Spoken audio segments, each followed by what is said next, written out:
Hello everyone, I am नवीन कुमार और यहाँ पर एक कंपनी है जिसका स्टॉक मार्केट में आईपीओ आने वाला है। ये एक लेबोरेटरी है जो कि काफ़ी सारे जो टेस्ट होते हैं हेल्थ से रिलेटेड वो टेस्ट वगैरह करते हैं अपने लैब्स के अंदर में। तो ये लेबोरेटरी अपना आईपीओ लेके आ रही है 10 फरवरी से 12 फरवरी के बीच में। इसका नाम है चंदन हेल्थ केयर के नाम से। 159 का कट ऑफ प्राइस यहाँ पे है। 800 का लॉट साइज है, तो आपको एटलीस्ट 1,27,200 रुपये की जरूरत पड़ने वाली। दैट मीन्स ये एसएमई कैटेगरी का आईपीओ रहने वाला है। यहाँ पर 107 करोड़ रुपए उठा रहे हैं और पूरी जो वैल्यू लगाई जा रही है that is around 388 crore rupees. So अच्छी खासी वैल्यू लगा के अच्छे खासे पैसे यहाँ पे उठाने की कोशिश की जा रही है। जो प्रमोटर लोग हैं जिन्होंने कंपनी को शुरुआत में किया हुआ है, जो कि चला रहे हैं कंपनी को, मेनली जिनका स्टेक है, कंपनी का मालिकाना हक है, 70% मालिकाना हक उनका था कंपनी के अंदर में। आफ्टर बिफोर दी आईपीओ और आफ्टर दी आईपीओ 48% के कहीं आसपास में रह जाने वाला है। दैट्स काइंड ऑफ नेगेटिव कि अच्छा खासा स्टेक वो यहाँ पर अपना लूज कर रहे हैं कंपनी के अंदर में। पहले ही लूज कर रखा है और भी लूज कर रहे हैं। अब यहाँ पे जो जो बेचने वाले लोगों के अंदर में सबसे ज़्यादा स्टेक जो है प्रमोटर, जो मेन प्रमोटर है कंपनी का, वो यहाँ पर अपना स्टेक बेच रहा है। अच्छा खासा स्टेक बेच रहे हैं। अब यहाँ पे इनकी जो लेबोरेटरीज़ हैं वो यूपी उत्तराखंड इस साइड में है। नॉर्थन इंडिया के अंदर में ज़्यादा इनकी चल रही हैं, मेनली यूपी के अंदर में है।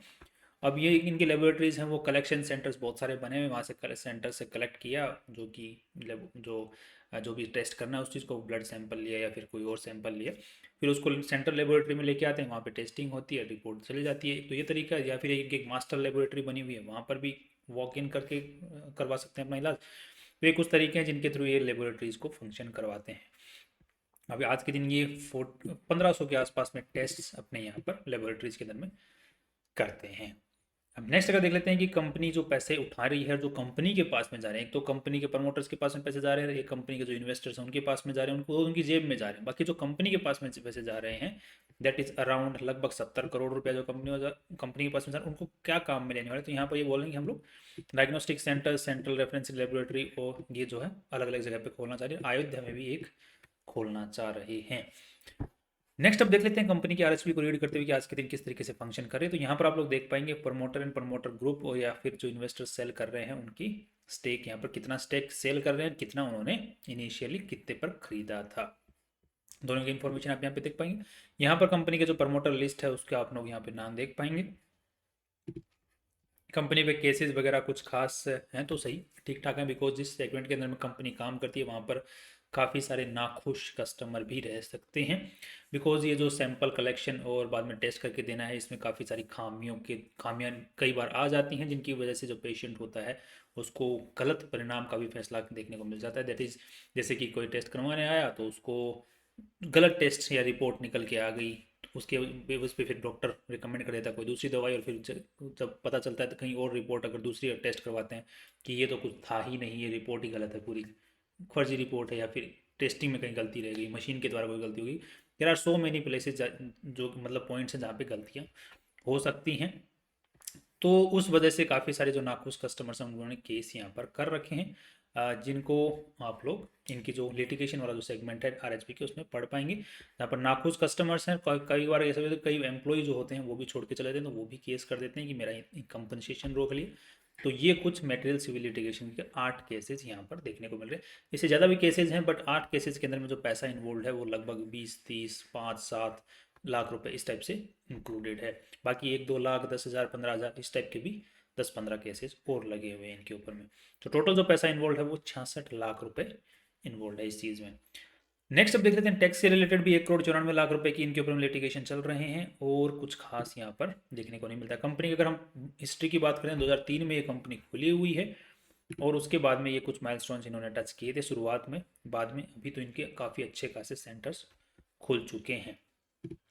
नेक्स्ट यहाँ पर कंपनी के पास में 3 सब्सिडरीज भी हैं। पहली है चंदन फार्मेसी, बिकॉज कंपनी जो प्रोडक्ट जो दवाइयाँ हैं वो भी अपने यहाँ से बेचती है अगर किसी को चाहिए तो। चंदन डायग्नोस्टिक लिमिटेड, और यहाँ पर एक है इंदिरा डायग्नोस्टिक सेंटर और ब्लड बैंक लिमिटेड, ये भी इन्हीं की सब्सिडरीज है। नेक्स्ट कंपनी जो मेन चेयरमैन और मैनेजिंग डायरेक्टर हैं जो इसको मेनली चला रहे हैं, उनका नाम है अमर सिंह। उनके बारे में आप लोग यहाँ पर इंफॉर्मेशन पढ़ सकते हैं। इनकी और भी कंपनियों के अंदर में डायरेक्टरशिप होल्ड करते हैं जो कि चंदन से रिलेटेड ही हैं, और ये ग्रुप कंपनीज की लिस्ट में भी आते हैं। नेक्स्ट कंपनी के ऊपर में, कंपनी जो आज के दिन प्रॉपर्टीज यूज कर रही है जितनी भी, वो सारी मेनली जो है वो लीज पर ही हैं। ये कुछ प्रॉपर्टीज है जो आप लोग देख पाएंगे, ये सारी लीज पर हैं और अच्छे खासे रेंट के ऊपर में लीज पर हैं। 32,000, 4,50,000 पर मंथ, 1,62,000, 1,35,000, 4,36,000। सो अच्छे खासे रेंट के ऊपर में इन्होंने प्रॉपर्टीज ले रखी हैं। एम्प्लॉयज़ की अगर बात करते हैं तो 1142 एम्प्लॉयज़ काम कर रहे हैं। मेनली जो एम्प्लॉय काम कर रहे हैं वो या तो डिपार्टमेंट्स में, सेल्स एंड मार्केटिंग डिपार्टमेंट, या फिर लैब्स में काम कर रहे हैं। कंपनी का जो मेनली रेवेन्यू आ रहा है वो उत्तर प्रदेश से ही आ रहा है, बिकॉज वहीं पर कंपनी का मेनली लेबोरेटरीज वगैरह हैं। दिल्ली में इतना कुछ खास आज के दिन फैला हुआ नहीं है। साथ में अगर कंपनी का रेवेन्यू फ्लैगशिप लेबोरेटरीज की अगर बात करें तो आज के दिन एक है। दूसरी सेंट्रल रेफरेंस लेबोरेटरी जो होती है वो 9 है, और बाकी सैटेलाइट लेबोरेटरीज 27 और कलेक्शन सेंटर्स 351 बने हुए, जो कि पिछले साल के मुकाबले इंक्रीजिंग ऑर्डर में ही हैं। और आफ्टर दी आईपीओ और इंक्रीज ही होने वाले हैं। That's means that is good. Company का जो मेनली रेवेन्यू आ रहा है आज के दिन, फार्मास्यूटिकल या चंदन फार्मेसी लिमिटेड, ये जो सब्सिडरीज हैं वहाँ से भी अच्छा खासा आ रहा है, मतलब फार्मास्यूटिकल बिजनेस से भी अच्छा खासा रेवेन्यू आ रहा है। दूसरा सर्विस से भी अच्छा खासा रेवेन्यू आ रहा है। तो 50-50% हम लोग मान के चल सकते हैं कंपनी का रेवेन्यू आज के दिन निकल रहा है। नेक्स्ट अब देख लेते हैं कंपनी का, ये कुछ आप लोग टेस्ट वगैरह देख पाएंगे, कौन कौन से टेस्ट कंपनी प्रोवाइड करती है, किस किस कैटेगरी में कितने सारे, तो उसके बारे में आप लोग यहाँ पर पढ़ सकते हैं। अब थोड़ा सा कंपनी की आरएचपी को हम लोग अगर बैलेंस शीट के अंदर में हम लोग थोड़ा समझने की कोशिश कर पाएँ। 1 second. So as per balance sheet यहाँ पर देख पा रहे हैं 170 करोड़ रुपए इस कंपनी में आज के दिन टोटल लगे हैं, जिसमें से इन्वेस्टर्स का जो पैसा है लगभग 58 करोड़ रुपए के आसपास में लगा हुआ है। अब इसी की अगर बात करते हैं तो जो बाकी जितना भी पैसा है 170 करोड़ में से 58 करोड़ तो इन्वेस्टर्स का पैसा लगा हुआ है, बाकी जितना भी कंपनी में लगा हुआ दैट इज ऑफ उधारी। मतलब या तो लोन उठा के या फिर जो मशीनरी वगैरह उनका अभी तक पेमेंट वगैरह नहीं हुआ है, जैसे फिर दवाइयाँ जो यूज़ कर रहे हैं उनका पेमेंट अभी तक नहीं हुआ है सप्लायर को, तो पूरा उधारी पे है बाकी बिजनेस 58 करोड़ के अलावा।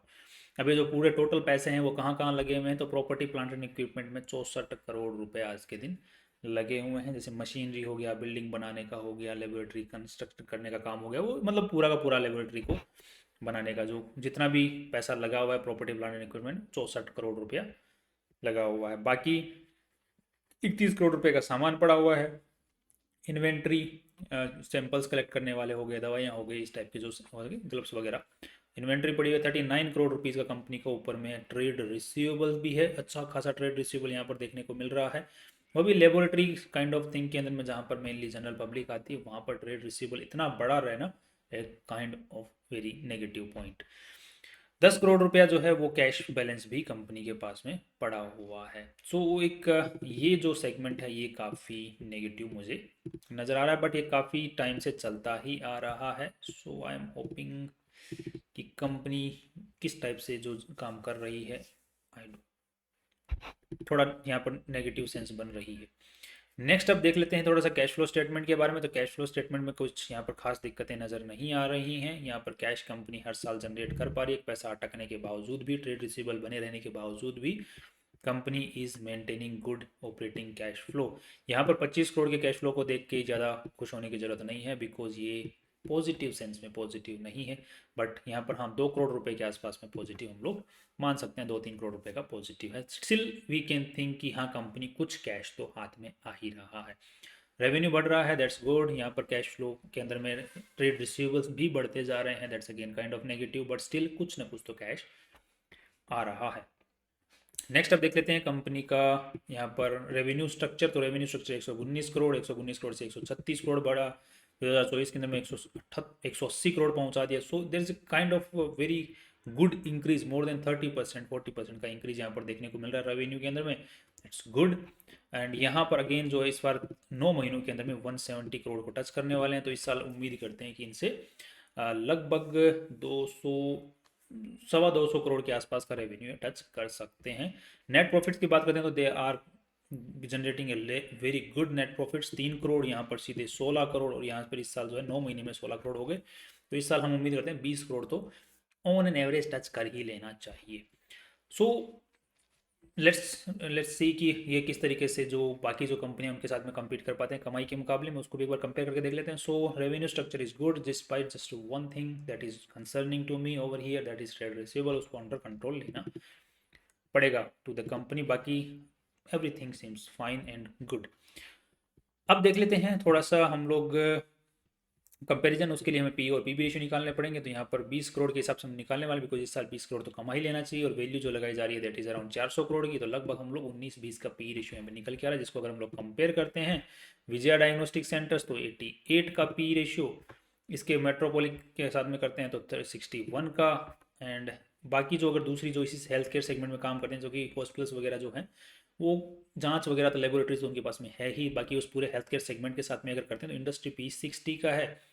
और यहाँ पर मोस्टली देखो सबका 50-60 यहाँ पर कुछ हैं जिनका 28 के आसपास में भी देखने को मिल रहा है। सुरक्षा डायग्नोस्टिक जिसका अभी रिसेंटली ही आईपीओ आया था, उसका 68 का 70 का मार्केट ने उसको वैल्यू दे रखी है। सो इसका जो 20 का पी रेशियो है दैट इज़ वेरी गुड। अब नेक्स्ट देख लेते हैं कंपनी का पीबी रेशियो की, जो कंपनी की नेटवर्थ है उसके हिसाब से कितनी एक्स्ट्रा वैल्यू यहाँ पर लगी हुई है। तो यहाँ पर हम लोगों ने देखा कि इन्वेस्टर्स का जो पैसा है उसमें 50-60 करोड़ के आसपास का इन्वेस्टर्स का पैसा लगा हुआ है। सो 60 करोड़ की कंपनी की नेटवर्थ, और कंपनी के पास में और पैसा आ रहा है 70 करोड़। सो ये लगभग हो गया कितना 130 करोड़, 139 सो यहाँ पर 3 का पीबी रेशियो निकल के आता है ऑन एन एवरेज। तो 3 के पीबी रेशियो को हम लोग कंपेयर करते हैं तो यहाँ पे 16 का, यहाँ पर 7-8 का, एंड यहाँ पर इसके मुकाबले भी अगर देखते हैं तो इंडस्ट्री जो सभी का है अच्छा खासा यहाँ पर है। 3 का तो किसी का भी नहीं है, सबका 3 से ऊपर ही देखने को मिल रहा है, राइट। मोस्टली सबका ऊपर ही देखने को मिल रहा है। So that's again good, right. So PB ratio के हिसाब से कंपनी ने वैल्यू अच्छी लगाई है, कमाई भी अच्छी कर रही है, एक्सपेंशन भी अच्छा चल रहा है, फ्यूचर भी अच्छा नज़र आ रहा है। लोग बीमार तो पड़ेंगे ही, टेस्ट करवाएंगे ही। बाकी कंपनी के मटेरियल सिविल लिटिगेशंस भी ठीक ठाक नज़र आ रहे हैं। So company need to focus on them as well. बाकी केसेस में नुकसान भी हो सकता है बट उतना नहीं है जितना वैल्यू लग रहा है, जितना कमाई कर सकती है। So I am hopeful in this company in the long run as per based on this limited analysis.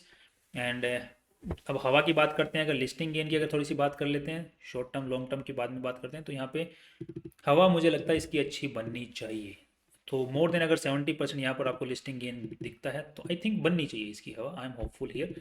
अभी लास्ट वर्क जो डे होगा आईपीओ के एप्लीकेशन का, उस दिन आप लोग यहाँ पे चेक करें तो लिस्टिंग गेन की मुझे उम्मीद है। शॉर्ट टर्म में भी अच्छा लग रहा है, लॉन्ग टर्म के हिसाब से भी ठीक लग रहा है। That's all from my side. कल फिर मिलते हैं इंपॉर्टेंट वीडियो के साथ में।